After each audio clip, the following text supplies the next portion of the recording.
After a weekend of intense rainfall, floodwaters are starting to recede in Sydney's north, with clean-up efforts and damage assessments now underway.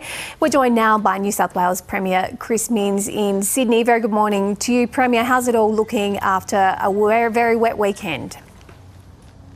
Yeah, very wet weekend across New South Wales. That weather system's moved off and into the Pacific Ocean, which is good news, but not before dumping, in some cases, 180 mils in a short space of time in Western Sydney and on the other side of the escarpment on the New South Wales south coast. So a clean-up program now, a natural disaster has been declared, and we need to make sure that those communities get back on their feet as soon as possible, and those that can get into their houses ASAP. How many people do you estimate aren't able to do that at the moment?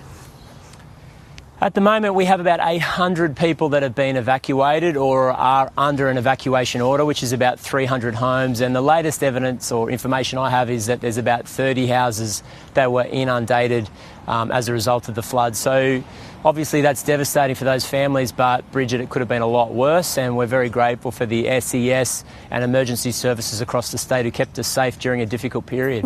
Yeah, they absolutely did. Premier, I want to ask you about, these events are going to keep happening, particularly as the climate continues to change.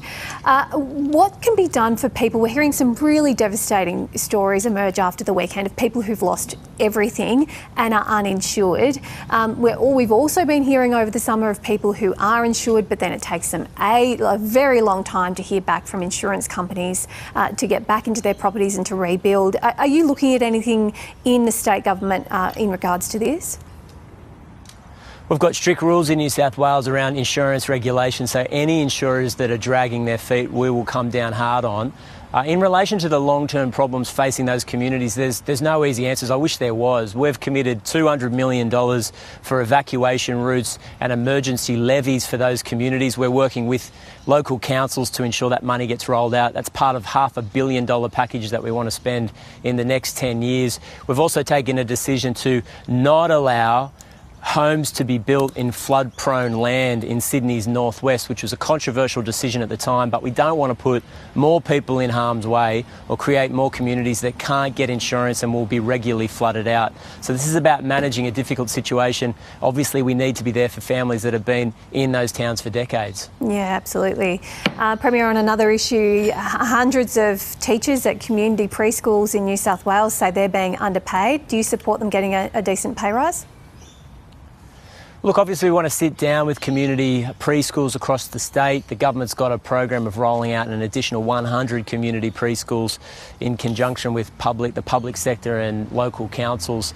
I can't give you a figure right now or say that we will sign up to their latest log of claims, but obviously we recognise that we need early childhood educators. It's the best chance a child will have if they've got a couple of years or a year of preschooling before they enter formalised education. They've got a better shot at getting better marks in the years ahead. They say they want a 25% pay jump. Would you support that? I can't sign off on that. I'm sure they would like me to say that right now on the television this morning. It's part of a negotiation. I understand, however, that families, particularly community workers, are doing it really tough. Mortgages are increasing, rents are increasing. Sydney is one of the most expensive cities on earth, but we want to sit around the table and see if we can get good outcomes. Premier, thanks very much for your time this morning, and we hope everyone stays safe as the clean-up continues. Thanks, Bridget.